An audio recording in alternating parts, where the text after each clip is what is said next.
tremendous tool, but only if it's used correctly and consistently by the supervisors, and that is not yet happening. We will be focusing on roll call training. That's training that happens obviously at roll call, but it's the way we consistently update officers on new policies or procedures where we flag problems or trends. Those are addressed in roll call training. It's important that that be effective and it delivers the message in a way that is valuable to the officers, and we see room for improvement there. Similarly, I'm skipping around the slide, performance evaluations. That just flows from supervision. Nobody likes performance evaluations, we get that, but the simple fact of the matter is to create the next generation of leadership, to make sure that the NOPD standards of performance are being adhered to by all its personnel. Close supervision is essential, and we're really not seeing that. To be candid, we think that there are a number of supervisors who are not doing the job they need to do. Some are doing a terrific job, but the simple fact of the matter is they all have to do an excellent job. They all have to do it consistently, and so that's an area that will get a lot of our attention going forward. In stop searches and arrests, again, every officer has to know the right legal standards, has to apply it correctly, has to document it appropriately, and we see room for tremendous improvement there. We're not seeing blatantly unconstitutional stops, but what we are seeing is a lack of clarity as to the standards, some imprecisions or inaccuracies in the reasons given for a stop, and we can measure what the officer says by what we see on the body-worn camera. So it's an opportunity to see where there are problems, but also an opportunity to correct and instruct and to address that. We have seen some consent searches that are not always being approved by supervisors, and we see some need for additional training. But with respect to supervision, stop searches and arrests, and performance evaluations and promotions, certainly those are the areas that they're kind of lagging things. Once you set up the structures, the monitoring systems, the training, this is the stuff that happens every day and affects all members of the department. So it's not terribly surprising that it's later to come into compliance, and not terribly surprising that it's going to take a lot of work to change entrenched behaviors from a lot of people. So while we see tremendous need for improvement, I think we feel comfortable that we will see that improvement going forward. So in 5 minutes or less, I'm going to round out our portion of this and then hand the clicker over to the police department. And then after that, we'll hand the clicker over to the United States.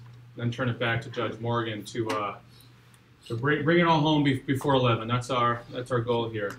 So I want to step back for a second. David and I have walked through a lot of the details. Remember, our report is online. It's docketed in the court system. It's on our consentdecreemonitor.com website, and the police department either has it or will have it on its website. Also, these slides, the court will docket today, and these slides will be available on the court's website as well as our website.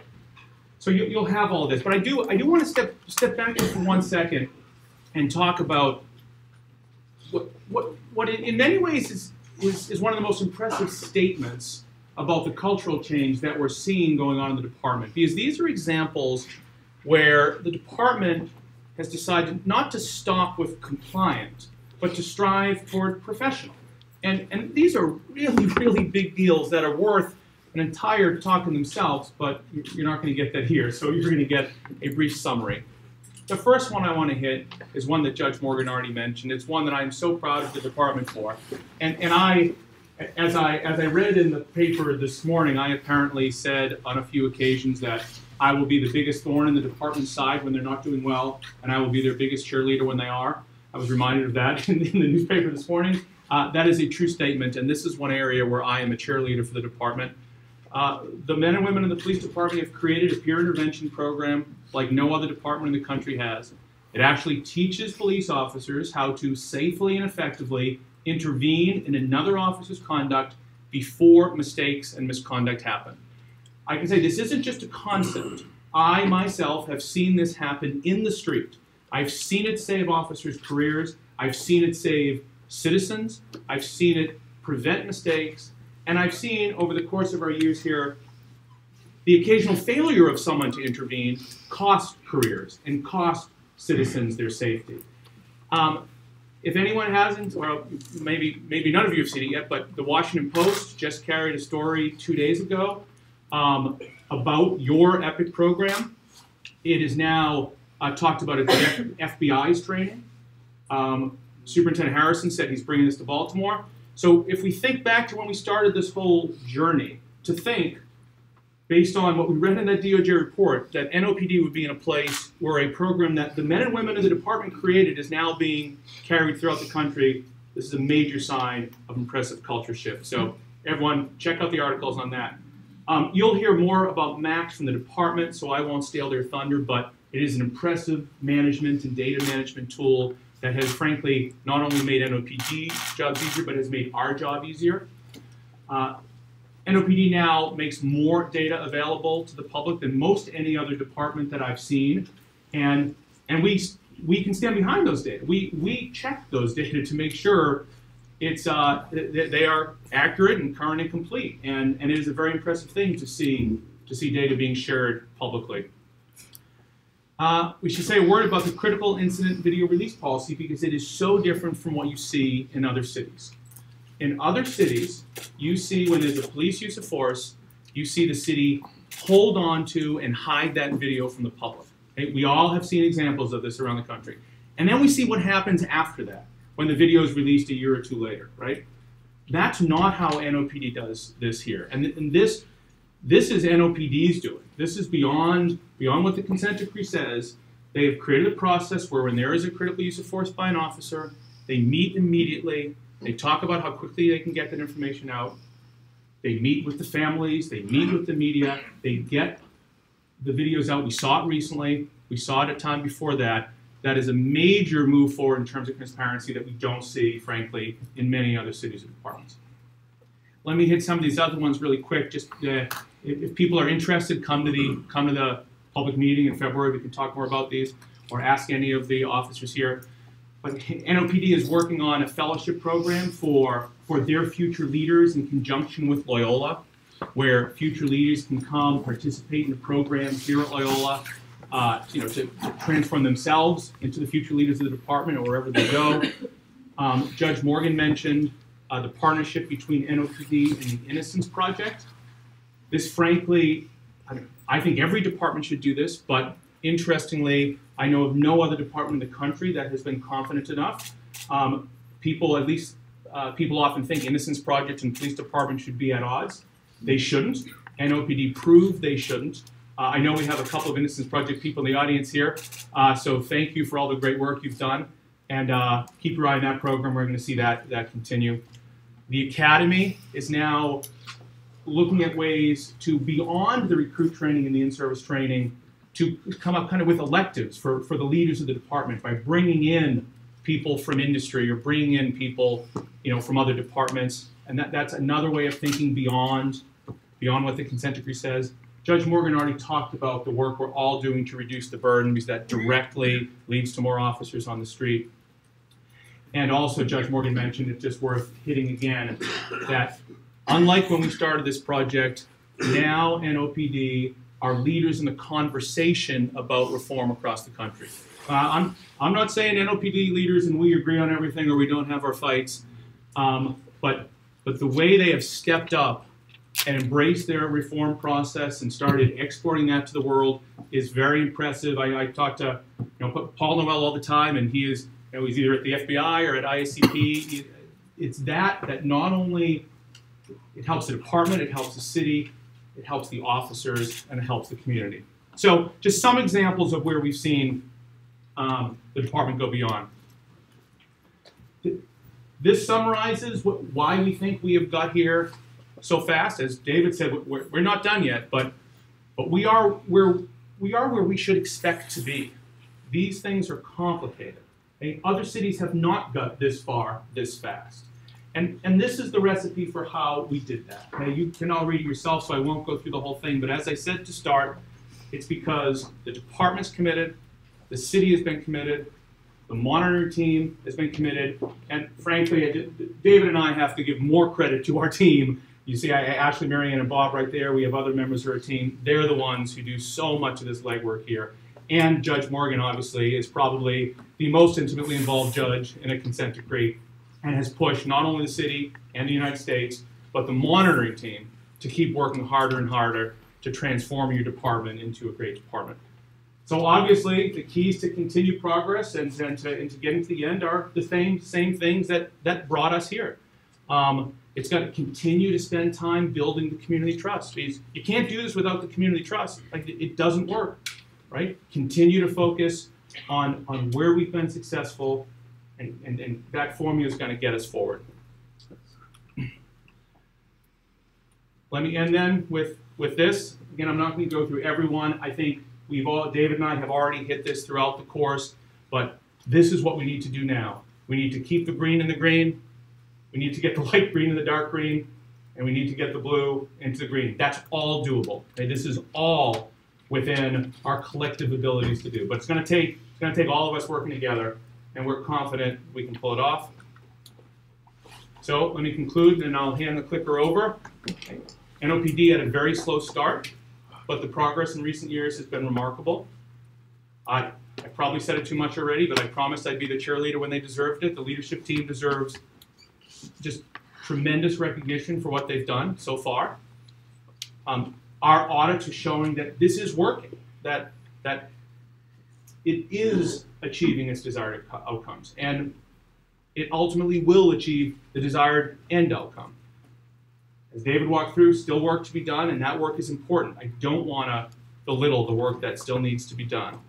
But just because there's work to be done shouldn't diminish the great stuff that has happened, and just because there's great stuff that has happened shouldn't diminish the work to be done. So with that, I will hand the clicker over, I think, to the superintendent or to city attorney.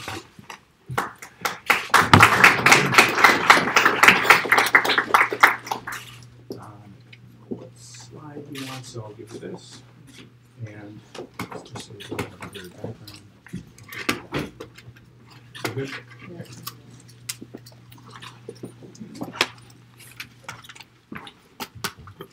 Good morning, everyone. Thank you to Loyola Law School for hosting us this morning. We are appreciative for the opportunity to share with you this morning.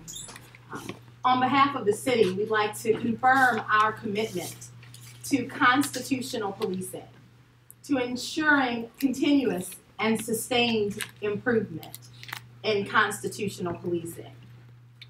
We are so grateful to the men and women of NOPD who have worked so hard to accomplish and demonstrate all that Jonathan and David have shared with us this morning. I heard the term remarkable used a number of times, and I agree. To the men and women of NOPD, it is just an incredible honor to represent you and to represent the city of New Orleans. We believe in the reforms that have been accomplished.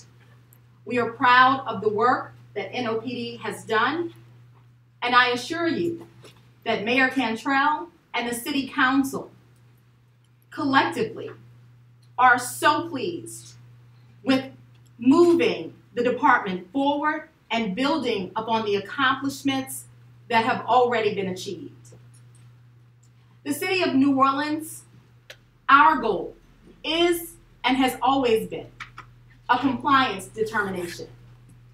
Based on the presentation this morning, I hope that you all will agree that the men and women of the department are working aggressively to ensure constitutional policing and are working aggressively to ensure that all aspects of the consent decree are met. We've heard and we are so proud of the work that the department has accomplished over and beyond what the consent decree has required.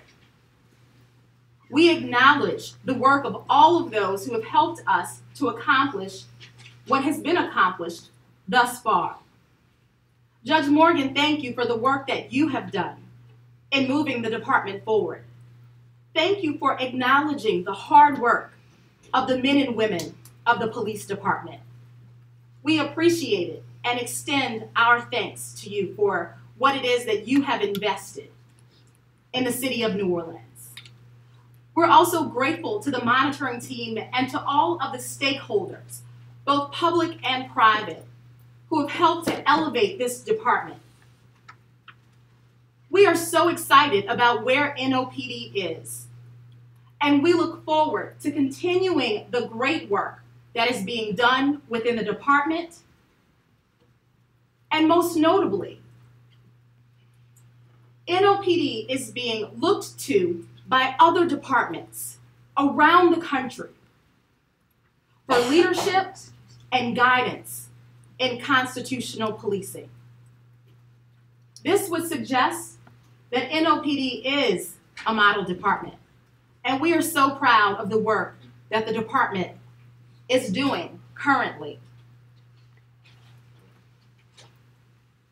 Chief Ferguson, thank you for your continuing commitment to build upon what Chief Harrison established previously. And we are grateful to Chief Harrison as well for what he contributed to NOPD. And we know that he will do great work in Baltimore in helping to elevate their police department as well. The city of New Orleans, Mayor Cantrell, and the City Council wholeheartedly support and reaffirm their commitment to sustained improvement in constitutional policing. We assure you of that. And without any further ado, at this time, I would like to bring up our new Chief of Police, Chief Sean Ferguson.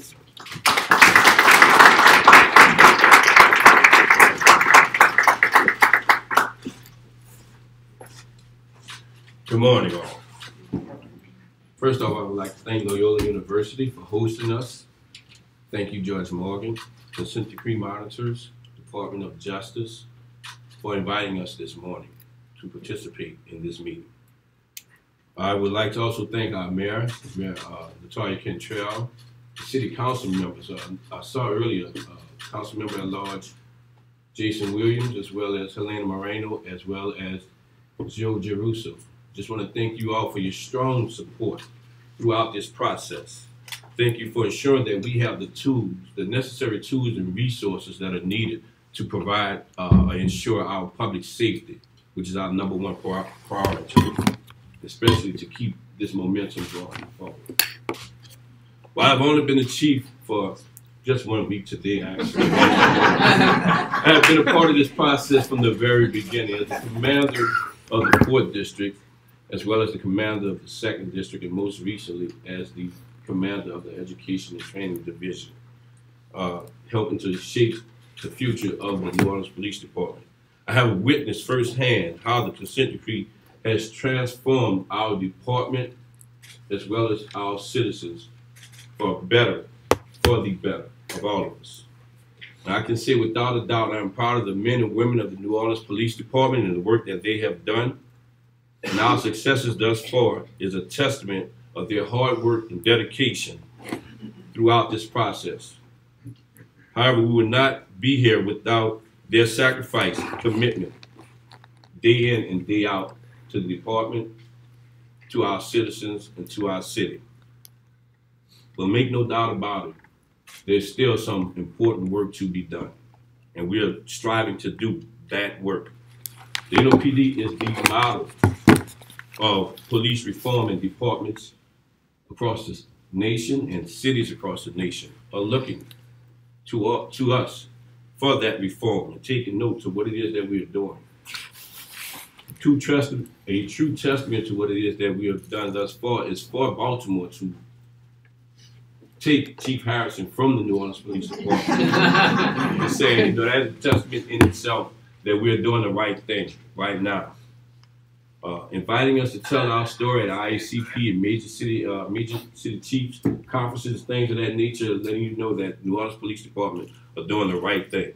So now, as the chief of the New Orleans Police Department, I want to reassure you that we are committed, absolutely committed, to completing this circle. Not just complying with the consent decree in itself, but to sustain this throughout the process, beyond the process, and keep it going forward to continue to be this future, the leading, productive 21st century police department that we are. We will continue to move forward. We refuse, and we will not go backwards. Providing both our residents, business leaders, business community, and visitors the highest level of policing service there is. In closing, I want to thank you again, Judge Morgan, the monitors, DOJ, city leaders, the men and women of the New Orleans Police Department, and most importantly, our citizens. Our citizens, they have been our most valued partner throughout this process. And we know that we still have work to be done. We will not stop. We will continue to be the department that you expect us. Briefly talk about how we are going to make good on our commitment to come into full and effective compliance with all sections of the consent decree in a very timely manner. As you today, the department has made tremendous progress transforming itself across the sections of the consent decree, but there's still work to be done, and we're going to apply the same very successful formula that we've used to make this transformation to focus on the few remaining areas and come into full and effective compliance with all sections of the consent decree. And so that formula continues with collaboration with the monitors, the Department of Justice, and the court. Our partnership thus far has been instrumental in our ability to deliver these reforms, changing the way the department worked hand in hand with this community to create a better police department that is now a model of reform and that we can be proud of. Where necessary, we'll provide additional training and guidance to make sure our officers and supervisors have the appropriate clarity and guidance to move forward and demonstrate full compliance with all 492 paragraphs. And throughout the implementation of all of these reforms, a big part of our success to this point are the systems of accountability we have created with a strong foundation in data-driven management. You heard Jonathan Aroney earlier mention our MAX program. It stands for Management Analytics for Excellence. It also is our new ComStat program. MAX provides usable data spanning the sections of the consent decree and the operations of the department. So our officers and supervisors can have fresh, actionable data to know where they are succeeding and where we need to continue to improve. And we talk about crime, clearance rates, consent decree compliance, calls for service, response times, running the gamut of NOPD's operations. We're arming our supervisors and officers with the information they need to take us to the next level continually. And within MAX, there is a particular focus on consent decree compliance. My bureau, the Compliance Bureau, we conduct regular audits of consent decree compliance spanning the various sections of the consent decree. And we upload these results into MAX so that our supervisors and officers can see where they're performing and where they need to improve. And through this continual self-monitoring process, we have been able to deliver these reforms that the monitors are seeing on a day-to-day, week-to-week basis. And we're building the infrastructure not just to deliver full compliance with the consent decree, but sustain the reforms long-term, well after the consent decree is here. All of these results are available to the public on NOPDnews.com. And we invite the public to look at it at any time. The same exact metrics the department is using to hold itself accountable, the public can use to see how the department is performing. And we've seen dramatic gains in compliance as a result of this self-monitoring, data-driven management. And it's led to the transformative outcomes that have talked about today, whether it be a significant decrease in serious uses of force, better interactions with the public, decrease in public complaints, and an increase in public trust overall. And we've been able to institute these reforms while reducing crime, dispelling and debunking the myth that you can reform and fight crime at the same time, being a model for the rest of the nation in taking policing forward. And as a result of these successes, NOPD has truly emerged, as you've heard time and time again, as a model of reform that other nations from coast to coast are looking to for the future of policing, whether it be Baltimore, New York, Chicago, Albuquerque, Newark, you name it. Everyone is coming to your New Orleans Police Department to learn about what is the future of policing and how do we take it forward. So we've come so far, and as Chief Ferguson said, we need to move forward. We cannot move backwards, and we've been building that infrastructure to not just achieve full and effective compliance, but sustain it long term. And the city took a great measure in adopting regulations that require the continuation of the core reforms after the conclusion of the consent decree. So we distilled the consent decree document down into these core elements that we need to continue these reforms after the conclusion of the consent decree, including having a bureau like the Compliance Bureau that updates policies, audits how we're performing, like we just saw in Max, that has helped generate great gains in compliance, and transparency throughout the process. So at any time in the future, the community can look at our open data or Max and see how the department is performing and work hand in hand with our department to continue these reforms and grow them forward. The monitors found that the adoption of this regulation was a notable and praiseworthy achievement. And with these regulations, NOPD has codified the infrastructure to sustain and grow these reforms into the future. So I appreciate the opportunity to address the crowd. Your Honor, thank you, monitors, for updating the public on all this. Thank you, Chief Ferguson, for your leadership into full and effective compliance, and City Attorney Sonny LaBeouf and Mayor Cantrell, and all of our city officials for being committed to police reform and elevating NOPD as the model of reform. So thank you very much. And I'll hand it off to Jude Bullock from DOJ.